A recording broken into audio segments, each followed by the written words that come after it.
Societal Reform Part 1. So you'll notice there's a Part 1 and then there'll be a Part 2, which is the next video. So this is just how did society actually reform, though, with all those different groups from the last video.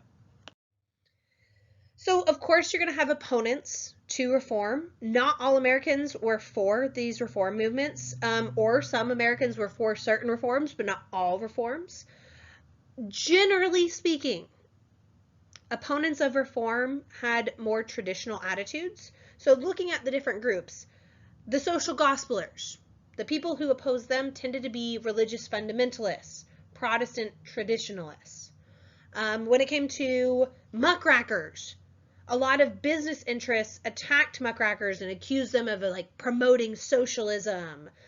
Businesses are going to have to go on to create things like public relation bureaus to improve their images because of these exposés that muckrakers have put out. Labor unions, of course, are going to have to face resistance, whether it's from groups like the National Association of Manufacturers or just their employers in general, who would denounce unions as corrupt and radical and hire thugs to disrupt them.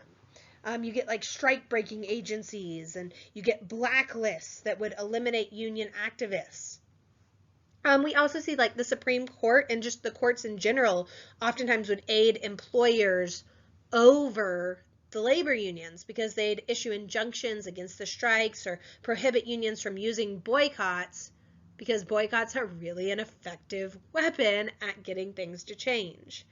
We're going to see a lot of government regulation and intervention. The idea of that being pushed forward is going to meet resistance because a lot of people didn't want the government to interfere in their private economic matters. The courts even get involved there as well, and they would say oh, in the case of Lochner v. New York in the Supreme Court, they overturned a maximum hours law because it was on the grounds that basically employers and employees should have the so-called freedom of contract, meaning that yes, an employee should be allowed to say, I want to work 24 hours in a row, and et cetera, et cetera, et cetera. So you can see some issues with this.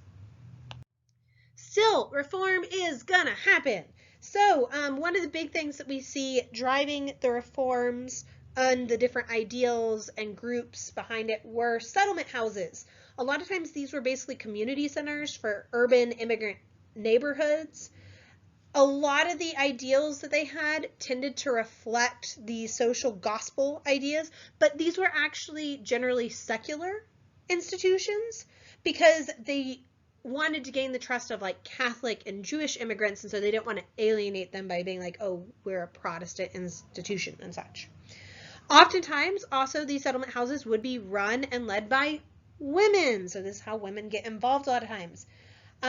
A lot of times this is seen as not stepping out of their gender roles because what they're doing is seen as acceptable and part of the women's sphere at this time. So it's things like organizing kindergartens, nurseries, teaching classes in English and cooking and personal hygiene, musical performances, poetry readings, and things like that. But what's really important about this is that these settlement houses had different ideals than previous reforms.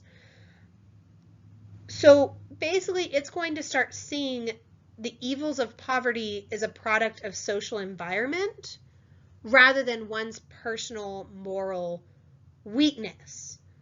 And so they're going, the root problem for immigrants is all of this widespread poverty. It's not just that we need to change an individual's behavior in America for them to be productive, so to speak.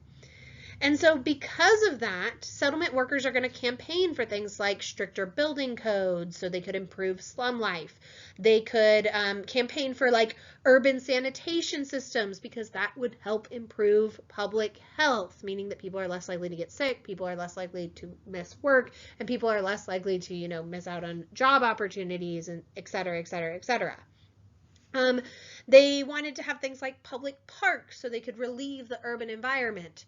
With public parks, this means that you have some more fresh air, especially because a lot of these areas were not the cleanest, so to speak. They wanted laws to protect women and children, especially that were working. And we see things go through, such as like New York tenement house law in 1901 would limit the size of tenements, require toilet facilities, ventilation, and fire protection.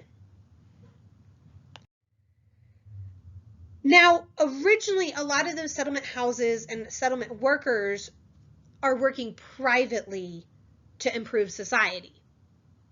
But a lot of these reformers are going to realize pretty shortly afterwards that really they needed the government to intervene if they really wanted to achieve like social justice and to help alleviate some of these issues.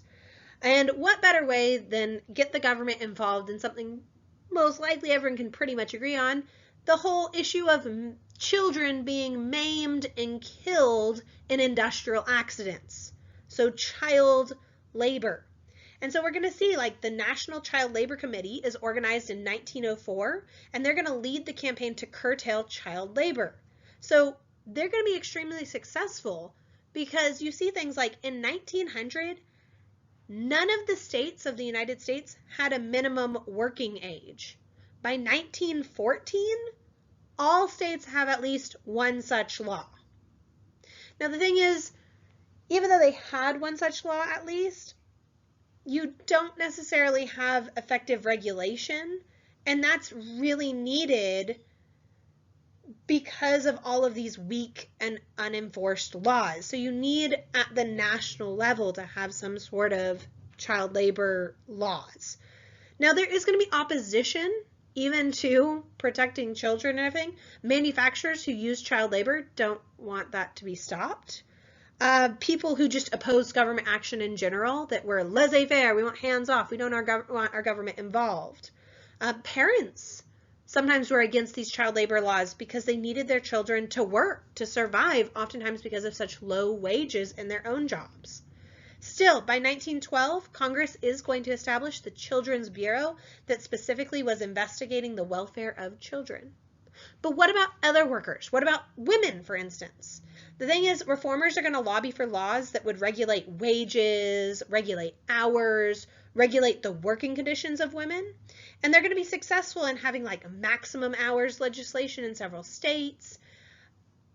But a lot of this is going to be protective legislation that is really problematic because it would be on the grounds that we need to have protective legislation that makes sure that women don't work as many hours because of their presumed weakness. So there's some issues here. That being said, there were some more radical progressives that wanted legislation to ensure things like economic independence for women and maybe even equality in the labor market for women. But generally speaking, when you get protective legislation, it's because people are viewing women as weaker. They would do things like set wage levels below subsistence rates. So that means women can't survive on their own because after all, women aren't supposed to survive on their own. Their worth is them being a wife and a mother. And so that was the idea, was to push them towards they had to get married to survive. And so this is reinforcing basically the women's subordinate place in the labor force. Now, what about men? When it comes to protective legislation for men, this scarcely exists. Generally, they're still going to have dangerous industrial environments that they're working in. Now, they do get some protection during this time period, but most of that's going to be from labor unions fighting for that protection in specific industries. But we do get things like in 1911, you start seeing compensation programs that would end workers themselves having to be liable for injuries on the job. We also are going to see reforms in education. So education's a huge tool that can be used for advancement as well as assimilation during this time period and really to this day. And so we're going to see with the progressive era new kinds of reforms in education like compulsory school attendance laws, kindergartens, age-graded elementary schools, professional training for teachers, vocational educations, parent-teacher associations, school nurses, etc., etc. A standard element with education. Admittedly, the South is going to lag behind the North in this. A lot of this is because they're so segregated that what happens is they have a limited amount of resources that ends up hurting both Black people and white people because there's just not enough for like 2 schools. Though, admittedly, it hurts Black children and Black educational environments much, much worse. When it comes to like Native Americans, there was this idea at this time that Native Americans were just simply inferior to other white people and therefore only fit for like manual labor. And so they're going to reject any kind of common school education for Native children as much and focus more on like manual training for them.